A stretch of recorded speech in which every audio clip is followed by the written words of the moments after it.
Well, today we continue the topic of speccing your first truck.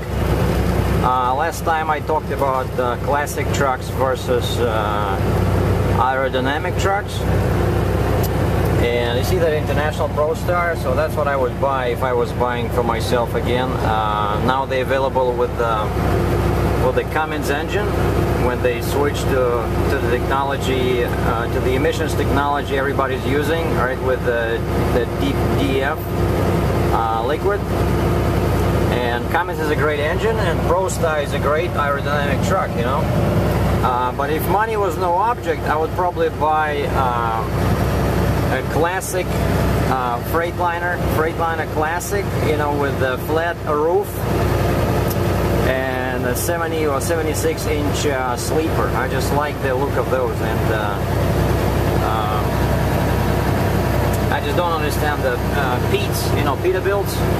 Kenworth, like W900 are okay, but you know, the radiator, you know, if you stand next to it, that's what catches all the wind there. But I think Freightliner, you know, it looks great, great resale value, but it probably gets a bit better,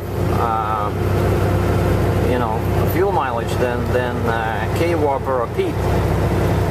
And now, the most important thing to remember when you buy a truck is that it's just a tool. You know, you cannot just buy a truck to cruise around town, so to speak, right? You have to buy a truck to suit your application.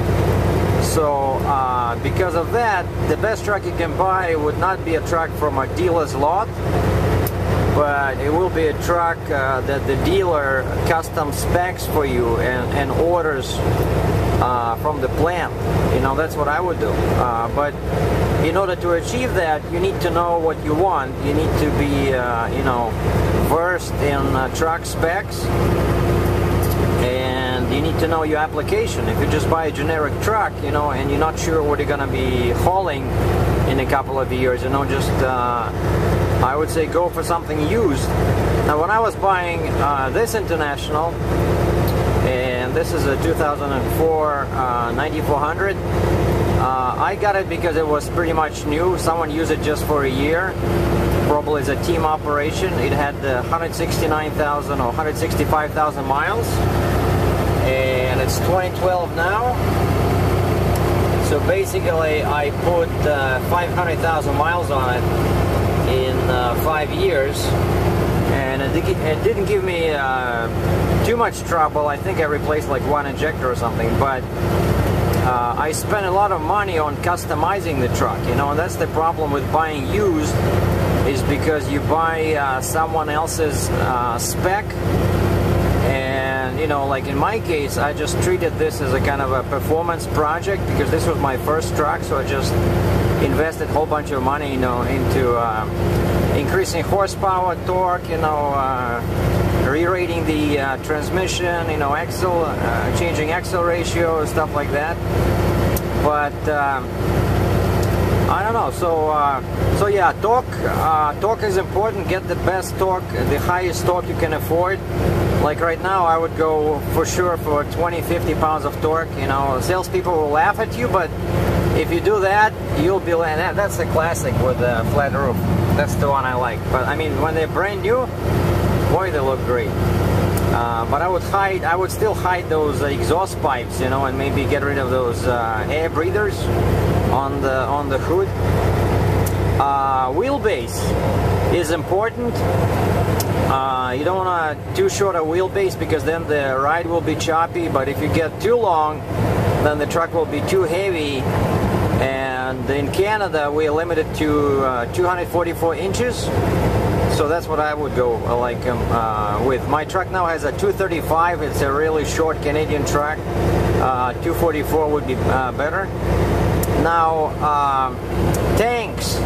I like big fuel tanks because when I run into some cheap fuel, I can get, let's say, 160, 170 gallons of fuel, and that would last me, if I am empty, for up to like 1,400 miles, you know.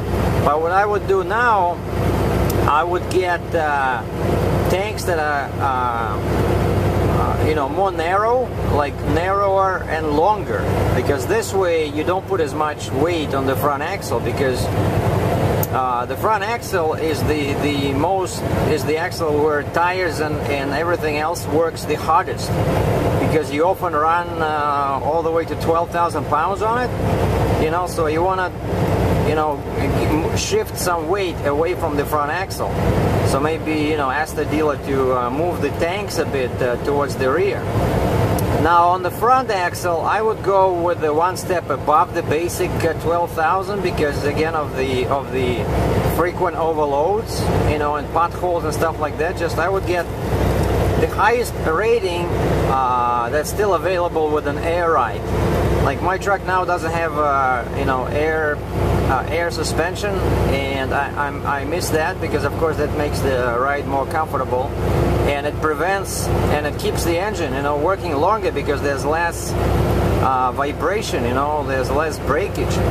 So I would go for that. So highest rating, while you still have you can still get the airbags. Now on the rear, I would again go with a slightly heavier axles. Sorry, heavier, yeah, axles, because that increases the flexibility, what you can haul. And if you haul, let's say, oversized and heavy loads, with a permit you can get you know, more weight. You see that blue Kenworth again? That's the new, oh, and the white one. Yeah, I see that. I see more and more of these. Like, I think people really love them. They should get good fuel mileage probably. So yeah, I would get a heavy axle, rear axle, let's say 46,000 pounds. Again, if you're not sure what you're gonna be hauling, but especially if you plan to haul flatbed or step deck or RGN. Now, another important thing is fifth wheel.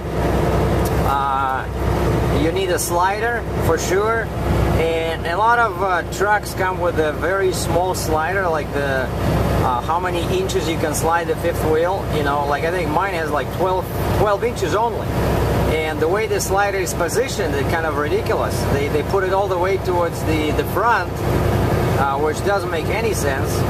You know, now I would get a slider at least 24 inches, so I can move the fifth wheel 2 feet, and I would put it closer to the rear of the truck, you know, because that's where it's most frequent uses, you know, because when you have a heavy load, you can move the fifth wheel to the rear. Why would you want to move it to the front to put more weight on the front, you know? So 24, 36 inch slider, fifth wheel for sure.